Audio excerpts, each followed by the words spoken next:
মধ্যপ্রাচ্যে চলমান সংঘাত বৈশ্বিক অর্থনীতিতে বড় ধরনের ধাক্কা দিয়েছে। এর প্রভাবে বৈশ্বিক জ্বালানি খাতে ক্ষতির পরিমাণ $50 বিলিয়ন ছাড়িয়ে যাওয়ার আশঙ্কা করা হচ্ছে। বিশেষজ্ঞদের মতে ইরানকে কেন্দ্র করে যুক্তরাষ্ট্র ও ইসরায়েলের হামলা ও পাল্টা হামলায় উপসাগরীয় দেশগুলোর অর্থনীতি মারাত্মক চাপে পড়েছে। জ্বালানি উৎপাদন, অবকাঠামো, বাণিজ্য পথ, লজিস্টিক্স, আর্থিক খাত এবং পর্যটন সবখানেই ধীরগতি দেখা যাচ্ছে। এক প্রতিবেদনে এসব তথ্য জানিয়েছে সংবাদ মাধ্যম আনাদোলু। বিশ্ব জ্বালানি বাণিজ্যের অন্যতম গুরুত্বপূর্ণ পথ হরমুজ প্রণালী অনেকাংশেই বন্ধ হয়ে পড়ায় সরবরাহে বড় ধরনের বিঘ্ন ঘটেছে। এর উপর মধ্যপ্রাচ্যের তেল রপ্তানিকারক দেশগুলোতে চলছে একের পর এক হামলা। এতে ইরান, ইরাক, কুয়েত, সৌদি আরব, সংযুক্ত আরব আমিরাত ও বাহরাইন থেকে দৈনিক তেল রপ্তানি কমে 1,23,00,000 ব্যারেল থেকে নেমে দাঁড়িয়েছে প্রায় 78 লাখ ব্যারেলে। বিশ্লেষকদের হিসাব অনুযায়ী সংঘাতের প্রথম 4 সপ্তাহে জ্বালানি আয়ে ক্ষতি হয়েছে প্রায় $15.3 বিলিয়ন।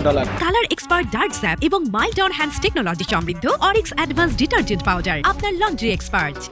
এছাড়া জ্বালানি স্থাপনায় ক্ষতি এবং তরলীকৃত প্রাকৃতিক গ্যাস এলএনজি রপ্তানি ব্যাহত হওয়ায় সব মিলিয়ে মোট ক্ষতির পরিমাণ ছাড়িয়ে যেতে পারে $50 বিলিয়ন।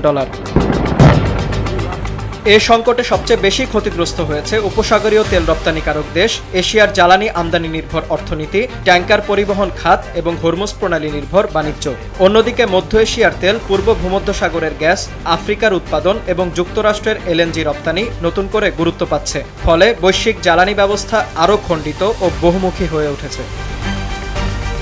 জ্বালানি পরিবহন সংকট মোকাবেলায় এখন হরমুজ প্রণালীর বিকল্প পথও ব্যবহার করছে কিছু দেশ। পূর্ব পশ্চিম পাইপলাইনের মাধ্যমে প্রতিদিন প্রায় 50 লাখ ব্যারেল তেল পরিবহনের চেষ্টা করছে সৌদি আরব। এছাড়া আবুধাবি থেকে ফুজায়রা পর্যন্ত পাইপলাইনের মাধ্যমে প্রায় 15 লাখ ব্যারেল তেল সরবরাহ করছে সংযুক্ত আরব আমিরাত। আর কিরকুক সেইহান পাইপলাইনের মাধ্যমে ইরাকও আন্তর্জাতিক বাজারে প্রবেশের সুযোগ খুঁজছে। তবে এ পরিমাণ রপ্তানি চাহিদার খুব সামান্যই পূরণ করতে পারছে বলে মত বিশ্লেষকদের।